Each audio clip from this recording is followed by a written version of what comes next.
শীতকালে কড়াইশুঁটির কচুরির সাথে আমাদের বাঙালিদের একটা আলাদাই ইমোশন জড়িয়ে আছে।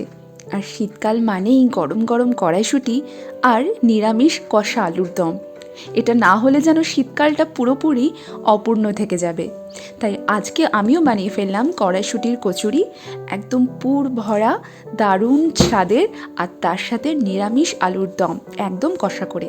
তার জন্য কড়াইশুঁটিটাকে আমি 2 কাপ নিয়েছি, আর একটুখানি 5 মিনিট আমি গরম জলে জাস্ট হালকা ব্লাঞ্চ করে নিয়েছি। এরপর কড়াইশুঁটিটাকে আমি মিক্সার গ্রাইন্ডারে একটা কাঁচা লঙ্কা আর ধনেপাতা দিয়ে খুব ভালো করে পেস্ট করে নেব। কড়াইতে তেল দিয়ে কালো জিরে আর মৌরি ফোড়ন দিয়ে আর একটু নুন দেব।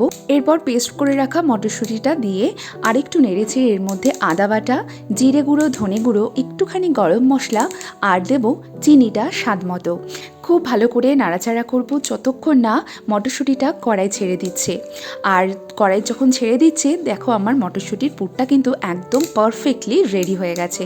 আর আমি ওইদিকে ময়দাটাও ময়াম দিয়ে চিনি আর নুন দিয়ে ভালো করে মেখে নিয়েছি, কিছুক্ষণ রেস্টের জন্য রেখেও দিয়েছিলাম। এরপর ময়দার ছোট ছোট লেচি কেটে তার মধ্যে মটরশুঁটির পুর ভরে ঠিক আলতো হাতে এইভাবে বেলে নিচ্ছি। আর তোমরা যদি এইভাবে করো, মটরশুঁটির পুর কিন্তু কোনোভাবেই বেরিয়ে যাবে না, আর কচুরিগুলো একদম বেলুনের মতো ফুলে যাবে। আর তোমরাও বাড়িতে অবশ্যই ট্রাই করো কড়াইশুঁটির কচুরি আর নিরামিষ আলুর দম, আর এনজয় করো।